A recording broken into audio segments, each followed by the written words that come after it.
రైతు రుణమాఫీపై కాంగ్రెస్ ప్రభుత్వం ద్వంద్వ వైఖరి అవలంబిస్తుందని, రుణమాఫీపై అనేక ఆంక్షలు విధిస్తూ రైతులను ఇబ్బందులకు గురి చేస్తుందని రామగుండం మాజీ ఎమ్మెల్యే కౌరుకంటి చంద్ర ఆరోపించారు. ఈ మేరకు పెద్దపల్లి జిల్లా గోదావరి ఖని బీఆర్ఎస్ పార్టీ కార్యాలయంలో పార్టీ శ్రేణులతో కలిసి చందర్ మీడియా సమావేశం నిర్వహించారు. ఈ సందర్భంగా ఆయన మాట్లాడుతూ, మాజీ ముఖ్యమంత్రి కేసీఆర్ బీఆర్ఎస్ పార్టీ చెప్పిన విధంగా గతంలో ఏకకాలంలో రుణమాఫీ చేసిందని, గోదావరి దశను మార్చి తెలంగాణ ప్రజల దశ మార్చిన గొప్ప నాయకుడు కేసీఆర్ అని అన్నారు. కాళేశ్వరం ప్రాజెక్టుపై తప్పుడు మాటలు మాట్లాడిన నాయకులకు మేడిగడ్డలో ప్రవహించే గోదావరి నీరే నిదర్శనమన్నారు. రైతు రుణమాఫీపై ముఖ్యమంత్రి ఒక రకంగా, మంత్రులు ఒక రకంగా మాట్లాడుతూ రైతులను అయోమయానికి గురి చేస్తున్నారని, సంబరాలు చేసుకుంటున్న కాంగ్రెస్ పార్టీ నాయకులు తెలంగాణ రైతాంగానికి క్షమాపణ చెప్పాలని డిమాండ్ చేశారు. కాంగ్రెస్ ప్రభుత్వము ప్రకటించినటువంటి రైతు రుణమాఫీ అయోమయం భజగోవిందం లాగా ఉంది.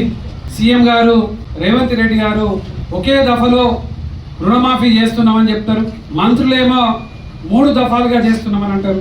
కేసీఆర్ గారు ఆనాడు 4 విడతలుగా చెప్పింది చెప్పినట్టు చేసినటువంటి గొప్ప రైతు బాంధవుడు కేసీఆర్ గారు.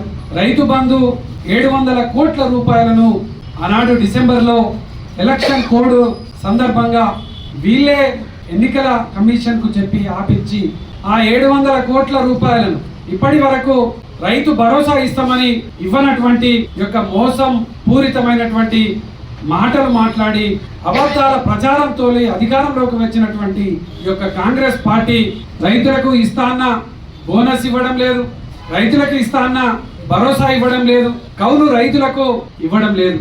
రైతులు ఎలా ఆగ్రహంతో ఉంటే రుణమాఫీ చేస్తున్నామని అనేక రకాలైనటువంటి ఆంక్షలతోని ఈ రుణమాఫీ చేసినటువంటి ఈ సందర్భంలో సంబరాలు జరుపుకుంటుంటే రైతులు ఎలా ఆశ్చర్యపోతా ఉన్నారు.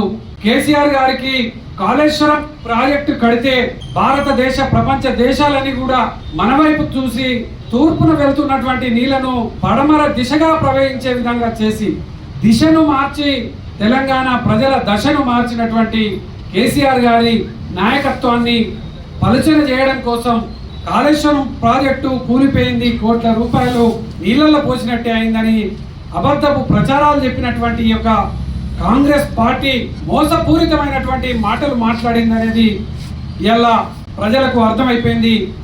వాళ్ళ మోసాన్ని ఇలా ప్రజలు చూస్తూ ఉన్నారు. మేడిగడ్డలో ఇలా గోదావరి పరవళ్ళు తొక్కుతా ఉన్నది.